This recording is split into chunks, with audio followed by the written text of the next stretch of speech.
விழுப்புரம் மாவட்டம் மரக்காணம் அருகே கீழ்புதுப்பட்டு கிராமத்தில் அரசுக்கு சொந்தமான சுமார் 23.51 ஏக்கர் நிலம் ஆக்கிரமிப்பு அகற்றப்பட்டது.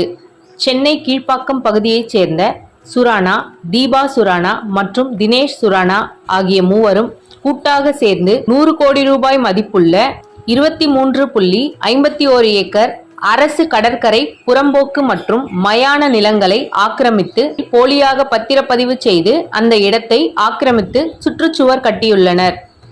மேலும் அந்த இடத்தில் சொகுசு விடுதிகள் நடத்தப்பட்டு வருகின்றன. இதனை அடுத்து விழுப்புரம் மாவட்ட நிர்வாகம் தானாக முன்வந்து ஆக்கிரமிப்பை JCB இயந்திரம் மூலமாக அகற்றியுள்ளது. மேலும் ஆக்கிரமிப்பு செய்யப்பட்டு பதிவு செய்யப்பட்ட போலியான பத்திரப்பதிவை ரத்து செய்ய நடவடிக்கை எடுத்துள்ளது. இருப்பினும் தனிநபர் ஆக்கிரமிப்பு செய்த பகுதியில் சிறிதளவு மட்டுமே ஆக்கிரமிப்பை அரசு அதிகாரிகள் அகற்றியுள்ளதாகவும், முழுமையாக ஆக்கிரமிப்பை அகற்றிட மாவட்ட நிர்வாகம் உடனடியாக நடவடிக்கை எடுக்க வேண்டும் என அப்பகுதி மக்கள் கோரிக்கை விடுத்துள்ளனர்.